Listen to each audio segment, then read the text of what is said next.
Hey, what's happening, everyone? It is I, the man, the myth, the mustache, Tim here, and I got a brand new video for you. Welcome to part 16 of What If Toga Was in Class 1A. I wanted to stop by and say hello, and please, sit back and relax because you're in for a treat. So, let's begin this story, shall we? So let me get this straight. You're still trying to think of your next move to try to kill All Might. And your inside source told you that the girl who indirectly helped sway your members away from you is going to quirk counseling due to how she attacked her own friend, Overhaul asked casually. Yes, I thought I said that clearly the first time. If you plan to just repeat what I say all day to annoy me, you can leave, Shigaraki replied as he scratched at his neck out of annoyance. Sorry, it just surprises me that you hadn't thought about getting the counselor to work that girl towards another breaking point. One more of those, and she may not come back from it, which means you would get some revenge on her. Not to mention, she would likely attack the heroes again for you. She may even take out several weaker ones before they would know what hit them. Overhaul offered up casually. But she's just a kid, Twice spoke up, a bit uncertain. A kid that's also a ticking time bomb. One that would show the world what happens when you try to force a circle into a square slot, Dabi added thoughtfully. I assume you bring this up because you have a way to sabotage her counseling, Shigaraki asked rather than acknowledging the other two. Exactly, Overhaul said with a nod. What do you want in return? Shigaraki asked simply. Just that man in the mask over there. I'll just need him for a few weeks. The heroes are still busy picking up the pieces of that last battle, so my own plans should go faster now without too much worry of alerting the pros. To my understanding, that man can create duplicates of others, which means he can lighten my load by making 2 more of me. I'll need him with me, though in case I need duplicates of anyone else. Overhaul requested as he motioned to Twice. What are your studies on? Shigaraki asked, as Twice looked a bit uncertain of going with the man. I can explain in detail later, but when it's done, I can assure that heroes can never use their quirks ever again. Overhaul replied, just as simply as he did before. The two stared at each other for a long while before Shigaraki scratched at his neck once more with a grumble. Fine, but I'll want another favor later. Shigaraki agreed with a wave to Twice, in order to tell him to join Overhaul. We'll talk in detail about it later as well. For now, I'll get to my side of our agreement. Overhaul then left with Twice in tow. So, what now? Dabi asked as he leaned against the building's wall. We think of a good time to strike the heroes again. I'm not putting everything on that guy's plan, Shigaraki replied as he watched the door close behind the man. A few days later, Toga stood next to Vlad King outside of the quirk counselor's office. The girl looked up nervously as she tried to steady her breathing. After a few nods to pump herself up, she lifted her leg to take a step forward. She then pivoted on her other heel to turn around and take a step away. Before she could take another, she was stopped by Vlad King's arm. The two slowly looked at each other in silence. Vlad held a soft look, while Toga still looked nervous. After a moment longer, she pursed her lips at him with a small huff. Toga, Vlad said softly with a mild sigh. Vlad, she replied with a bit of resistance. Toga, he said more sternly. Vlad, she replied, this time in the tone of a complaint as she rested her head on his arm. Toga, I know you're scared, but you must give this a try, Vlad said with a slightly frowned brow. But what if they say I'm like hopeless or something, and then call me a demon child while throwing water at me? Toga replied with a pout. Has that happened before? If so, I will personally find this individual and... Vlad stopped when Toga suddenly turned to go inside. Okay, I'll see you in like 15 minutes, Toga chimed in awkwardly. It's 1 hour long, dear. And did that other thing really happen? Vlad cut in only for Toga to cut him off again. Oh, come on, 1 hour? Fine. And we're not talking about past counseling, she replied as she started to walk inside. When you get out, we are now, Vlad replied with crossed arms. Why must my life be filled with confrontation? Toga muttered painfully out with squinted eyes. Toga then closed the door and waited for her turn to go see the counselor. Soon enough, she was called back. Not even a moment after she stepped into the room did her eyes lay on a face she had never thought she would see again. A face that her mother had ensured that she wouldn't be around again after one too many bites on Toga's end, as well as a destruction of a room and 5 too many declarations of Demon Child from the counselor's end. Her mother had changed around her counseling afterwards back then, which had really helped Toga. The counselor's name was different, her office in a new place, and had no sign of scarring, nor any recollection of Toga, based on how she looked at her like any other struggling teen. Toga, on the other hand, remembered it all. The rage, the sadness, the feeling of suffocation from the pressure that had been on her. She could remember what it was like to attack her, and how she felt no remorse back then. She remembered the assault, and how she had lashed out on the room and counselor herself. Toga's focus came back as the woman snapped her fingers to get the young girl's attention. "Take a seat, young lady. Based on your file, we have much to cover," the woman said in the same dismissive tone as Toga could remember from so long ago. "I'm sorry, I have the wrong room," Toga quickly said as she turned to leave. "Himiko Toga, is it not?" the woman asked, which caused Toga to stop in her tracks. "My dear, if you leave now, I will have to report that you are unwilling to work on your monstrous behavior, and I will need to recommend that you never return to any Hero Academy due to the triggers it would put you right in front of." Toga's jaw tensed up, along with every other muscle in her body. Against her better judgment, she turned around and kept her eyes trained on the floor. "Good girl, now come sit," the woman simply instructed. Toga then silently closed the door and sat down on the couch that she was directed to.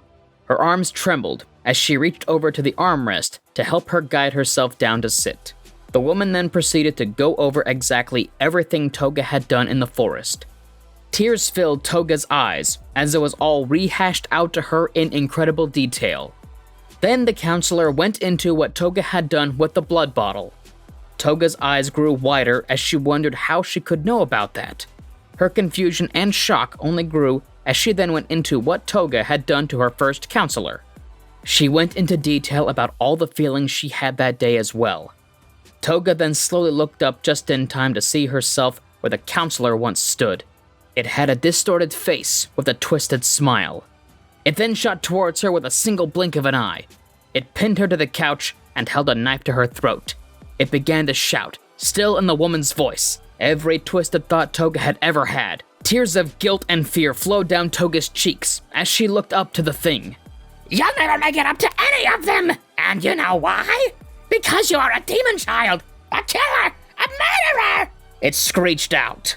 "No!" Toga screamed as she clenched her eyes shut. Silence then filled the air for a moment, as it felt as though she was floating.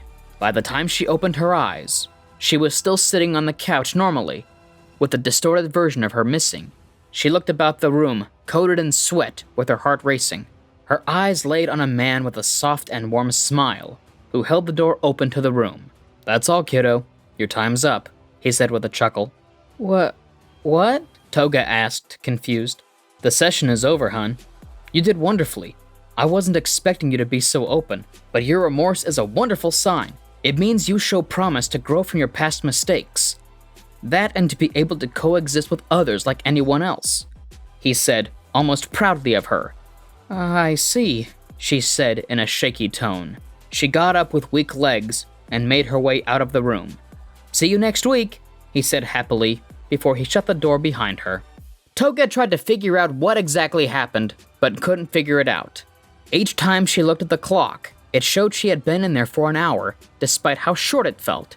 She didn't remember seeing that man until the end, let alone talking to him about her issues. Had it all been just in her head? When she got back to Vlad, he smiled at her brightly before it shifted down to a frown upon noticing her demeanor. "What happened?" he asked, concerned. "I apparently showed remorse, and I'm not a lost cause?" Toga offered, uncertain of the answer herself. "And that saddens you?" he asked, still confused by the look on her face. "No, she sighed. "I don't know." "Should we talk about it?" Vlad offered, so she had a metaphorical open door to share her thoughts. "Maybe. I don't know. I don't even know how to talk about it, honestly," Toga admitted, her hand still shaking. "Well," Vlad gently put an arm on her shoulder to give her a side hug. When you know, I'm right here to listen. Like a big, strong, muscle diary. Okay, Toga said, with a slight snort at his phrasing. For the next week, Toga focused on packing and moving into the dorms when she knew the others wouldn't be around. Despite her time with the girls earlier, the nightmare she had about her counseling session had sent her right back to the "may I please hide in my room all day and never come out again" stage of dealing with things. During this time, her mother texted her to ask about how things were going. She still didn't know how to address what happened, but she figured it was just in her head at this point. So she just told her mother what she told Vlad, which seemed to really make her mother happy, which made Toga happy that at least one of her parents was happy. Once everything was at the dorms, Toga said goodbye to Vlad to go to her new dorm room. She only really saw one person before she got there, and it was Bakugo. The last time she really interacted with him was at the forest camp. Besides that, it was the day she drank all that blood from the bottle. He had known there was something wrong back then, just as much as he knew that something was wrong now. She could hear him following her as she went to her bedroom. Even after she shut the door, she could tell that he was outside. "Everything's gonna be fine," Bakugo's voice said softly, just loud enough for her to hear on the other side of the door. "Hey, you visiting someone?" Midoriya's voice called over from down the hall. "None of your business, nerd!" Bakugo shouted back and stormed off. "Wait, is that Toga's room? Is she in? I wanted to visit her earlier, but Vlad said no," Midoriya asked with a lighthearted laugh. "No, she's not in yet, so go bother someone else, you stupid deku!" Bakugo shouted, just barely in ear range. Toga sighed in relief as she heard Midoriya leave. It wasn't that she didn't want to see him, it was just she didn't want to try to have a lighthearted conversation with a friend who she yeeted into a tree that had been trying to help her.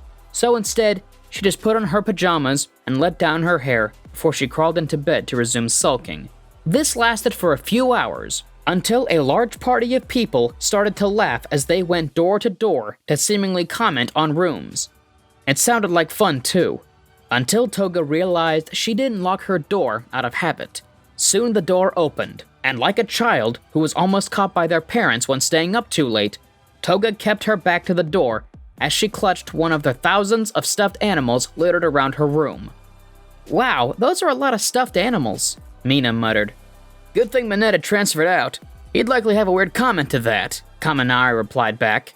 "Wait, he was transferred out?" Jiro asked. "Yeah, he, Ojiro, Koda, Sato, Shoji, Uaraka, Hagakura, and a bunch of Class B all transferred out," Kaminari explained. "And here I thought Hagakura was hiding," Yaoyorozu said thoughtfully. "Wait, Uaraka transferred out?" Jiro asked, confused. "That's what I heard," Kaminari replied with a shrug. Toga's heart plummeted the moment she heard all the names, and even more so when she heard Uaraka's. Though just as they were about to leave, the girl herself called out to them as she raced over. "Actually, I talked my parents into letting me stay. I just got here late is all." "So what's going on?" Uaraka asked curiously. "Checking out Toga's room while she's away," Mina simply replied. "Without permission? That's so..." Uaraka moved to grab the door before she saw Toga laying in her bed. "She's not gone." The group slowly looked over to see Toga laying in her bed, still faced away. Toga stared with wide eyes at her wall, while one of her eyes mildly twitched. The group then all scrambled away quickly as they hushed each other. Uaraka failed as she was swept away with the group. After a moment though, the others left and moved on to other rooms. Shinzo stayed behind and grabbed Toga's door. "Hey," he said softly, but got no response. "No one could sleep through that. I know you're awake. I didn't see you all day, so I also know you're likely hiding out in here. You need to know that no one blames you for what happened. Honestly, most think you left with the villains to protect the others and nothing else. I had thought so too, but given how much you've been hiding from everyone, as well as not being a social butterfly per usual, I think something else happened. I'm sure the situation here isn't helping you mentally either. What I do know is that no one hates you, Toga. If anything, they just want you to be okay again. I know I want you to be better, so you can see how much I've improved my cardio." Toga's eyes relaxed as she felt the weight lift away just enough to let herself snicker a little. "Night," Shinzo said softly. "Night," Toga replied, finally, as he shut the door. In the morning, Toga got dressed, then sat down to do her hair. She looked at her hair ties, then took a deep breath and tried her best to do a bun with her hair half up and half down. No matter what, I'll have a home and friends. She tightened the bun, then stood up. Monster or hero, I'll have a home and a family to go to. She nodded, then made her way out of the dorm room and down to the kitchen. There, a bunch of the other students were getting some jelly-filled donuts that All Might had set down. He was in his small form and talking with Midoriya. When the others saw her, they waved to her, while some shouted playfully about how many stuffed animals she had. Toga gave them a glare, which quickly got them to shut up, given they knew that they shouldn't have been snooping in the first place. So teasing her about things they found mid-snoop was not a good idea. She made her way to All Might and Midoriya, who both smiled happily to her. Glad to see you back home safe and sound, young Himiko, All Might said, only to receive a hug in return. Thank you for coming to save me, she said softly to him. All Might gently pat her back before she let go, and looked to Midoriya. I'm sorry for throwing you into a tree, Toga said quickly, which made the others pause and look over. You did what? Kaminari asked, confused. It's okay. Congratulations on awakening your quirk, Midoriya said lightheartedly. Awakened her what? Kaminari said, only to get jabbed in the ribs by Mina. Ow! Midoriya moved to hug her, only for her to stop him with a hand that she gently pressed to his chest. She blushed heavily as she shook her head. Sorry, The memories of her distorted self recounting her thoughts she had about Midoriya in the past replayed in her head as she blushed even harder. I really can't right now. Okay. Despite his confusion, Midoriya smiled in understanding. Is Vlad in today? Toga asked as she looked back over to All Might. Yes, he is. He's in his office right now, All Might replied with a soft smile. Perfect. Thanks. Just as she turned around, she was hugged suddenly by Uraraka. Hey, sorry I missed you last night. I came in late and... Uraraka paused when she noticed Toga's heavy breathing. Hey, Uraraka, now is really not a good time. Toga focused as she fought off similar memories Midoriya had triggered. But I'm glad you're here. Right, sorry, Uraraka said, knowing exactly what Toga was trying to warn her about, given her breathing. Catch you later, okay? Definitely, Toga said as she was let go. As Toga left, the others watched silently. All but Kaminari. Well, that was weird, he said, just before Mina jabbed him in the ribs again. Why? Mina? Why? Midoriya blinked, confused as he watched Uraraka and Toga's odd behavior. He decided to move past it for now. Instead, he offered Uraraka a jelly-filled donut, which she happily took. Toga made her way into Vlad's office. There, she finally did her best to explain what happened at the counselor's office. She had expected to come off as crazy, but instead received a sudden bear hug. So from my understanding, this is new? Not something that has happened before in the past? He asked very carefully. No, but in my last sessions in the past, I hadn't heard a person before. That, and it ended with... Before she could finish, he gently hushed her. You don't need to elaborate. I just needed to know that this wasn't normal for you. He held her then more protectively. Which, since it isn't, means someone may be trying to hinder your healing. Which I will not allow. Toga blinked, but felt much better knowing that she wasn't just going crazy. Soon, Vlad called in Aizawa, All Might, and Nezu. He explained the situation, and just like Vlad, all the teachers didn't take kindly to someone trying to mess with one of their students trying to recover. It is likely a quirk to send someone into a trance. Based on what you said, it is likely one to cause fear or guilt. I hate to ask, but would you be willing to go just one more time with a live recorder so we can ensure what this man may be doing alongside putting you into a trance? If we suspect anything bad may be happening, we would come to stop it right away, Nezu asked softly, but All Might cut in before Toga could speak. From what I've seen, just one session alone has affected her very negatively. I do not think it wise to send her back, he said firmly. I agree. She seemed very shaken when she came out from the session, Vlad said. Did she act oddly to you, as she did with young Midoriya and Uraraka? All Might inquired. What did she do with those two? Aizawa asked cautiously. Hello, I'm still here, Toga blushed wildly, and I would greatly like for this to not be elaborated on. The staff then stared for a moment before nodding. All right then, now I understand the concerns, though if this quirk allows them to talk to the person in a trance, they could get any form of information from her, Nezu said simply as he looked right at All Might. any bit of information. All Might tensed up as well, as Toga did when they had that realization. I can do it, Toga piped up again, clearly scared, but knew it needed to be done. Toga, Vlad said softly with a bit of concern. It's all right, Vlad. All it'll take is a look from me, and they won't hurt her any further. Aizawa reassured him. Vlad tensed up, but nodded. Everyone's nerves were up the moment it was realized her next session was later that day. For now, it was time to plan and prepare. And that's our video! Thank you all for sticking around, and I hope that you enjoyed it. Before I go, there's just a little bit of housekeeping to do. First off, I want you to know that We the Celestials has many other channels for your entertainment and viewing purposes. All the information you need is right below in the description, so feel free to check out all the other incredible projects that our team creates. Secondly, on behalf of We the Celestials, I want to thank everyone involved in the production of today's awesome content. Their details will be in the description below as well. So that's it for today's video, so thank you all incredibly, and I do hope you have a fantastic day. And before I go, I do want you all to know that you do not know what someone is going through. They could be going through a really, really rough patch in their life, and outside negativity is not going to help them. And for those of you who are going through rough patches in your life, you are not alone. You are not worthless. Things will get better. This has been Tim, Mustache out.